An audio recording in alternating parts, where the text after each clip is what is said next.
I always consider myself very fortunate at the time that the accident happened, because even though I lost my leg, I could have lost my life that day. There's a lot more people worse off than I am.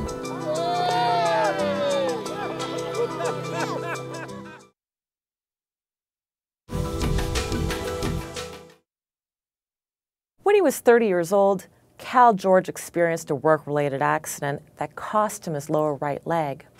But that traumatic event that happened 40 years ago did not hamper his enthusiasm for golf. I've been a member at Islington now for going on 34 years, and I've had my share of fortunes at Islington.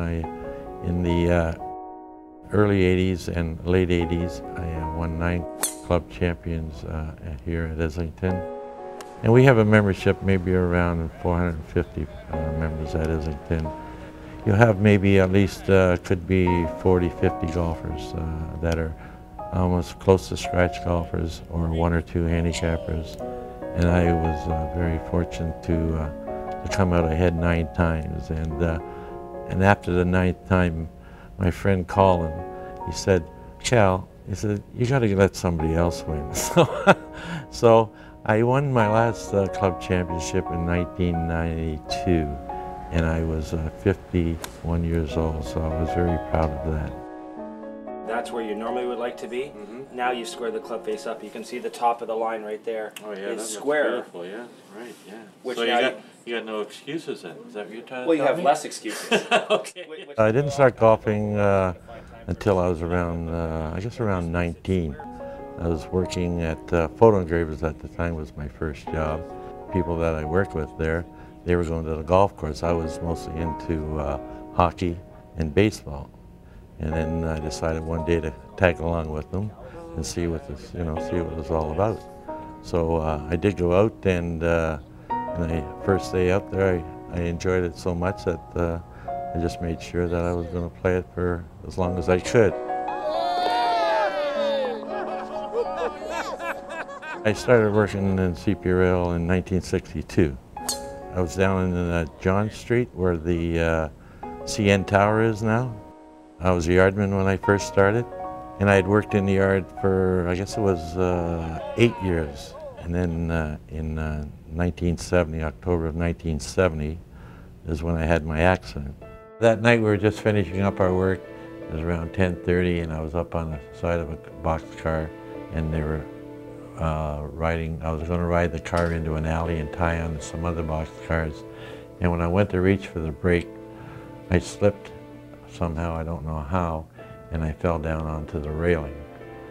When I hit the rail, I had the presence of mind to roll to the outside, and as I did that, the wheel ran over the back half of my foot, and it actually come up alongside of my leg, and I have this key case that I carry in the back of my pocket with the key sticking out. I had a habit of doing that, and the wheel ran over the key case. So I was very fortunate that only the foot had gotten hurt in the fall.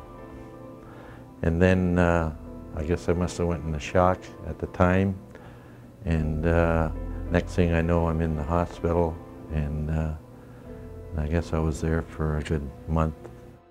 I guess about a week after the accident happened, I guess they were trying to save the foot.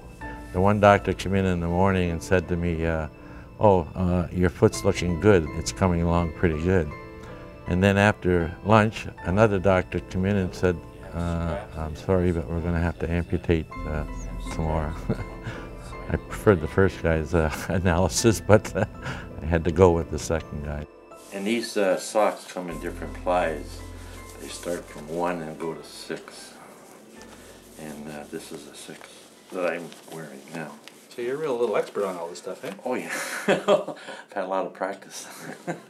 I always consider myself very fortunate at the time that the accident happened, because even though I lost my leg, I could have lost my life that day. There's a lot more people worse off than I am, and I found that out when I was had to go to Sunnybrook to do my get my prostheses. There was people coming in with arms, working at hydro with both their arms off, you know, guys with both legs off. So I sort of said that I will, you know, not make the accident control my life. Sink it. He's gonna sink it. Whoa, whoa, how close was that? When I came out of the hospital, I couldn't work in the yard anymore because of my disability, so they put me in the office. So I became a clerk. And then the management came to me and they wanted to make me a yard master because he liked what I was doing, I guess, with the company. And then I stayed as a yard master until I retired. You're playing well today, too. Yeah. Before I had my accident, I was around a 7 handicap, so I was playing pretty good golf. After my accident, I felt that I could get better at playing if I, you know, put my mind to it, and I didn't let my accident deter me from becoming, you know, a better golfer. I play senior tournaments. Now that's 55 and over, and I'll play maybe 17 of them a year or even 20. You go to different golf courses, they have these senior invitationals, and I've done quite well there also. I've won quite a few of them, senior tournaments. I guess the biggest problem, if I do have with my leg, is the real humid weather I've got to watch, because I wear a sock on my leg. When I'm out with the humid weather, it gets wet, and I have to wear this special cream on it, or else you end up getting boils on the back of your leg. But usually what I do is I'll walk 9 holes in the spring, and then ride the back 9.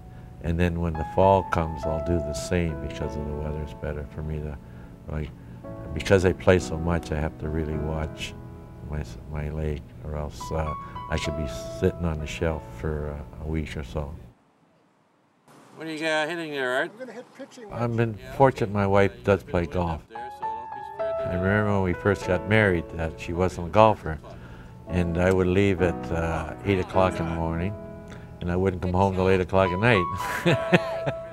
So my wife decided one day, well, I want to see what this 12-hour golf game is all about. So she came out and she started to play golf, and then she found out about the 19th hole, which most people, after you play golf, of course, you got to socialize with your friends, and it takes a little longer to get home. So, but anyway, I've been fortunate that way. My wife, she was an associated travel editor for the Toronto Star, and she's been retired now for about 4 years, and I've been fortunate that I've been able to play in Ireland and Scotland, and I've been to Pebble Beach, and I've been to Hawaii, and I've been to Bermuda, and it was only because someone had to accompany her on these trips and to play golf, so Kathy would write a story on the places that she's been, and golf was included, and then I was fortunate to be her main subject in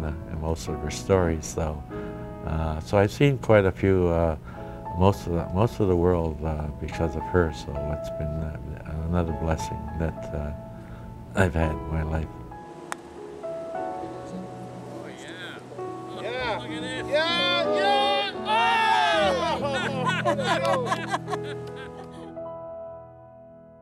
Cal George's first prosthetic was made of wood, his second of metal, and the one he currently wears has parts made of graphite.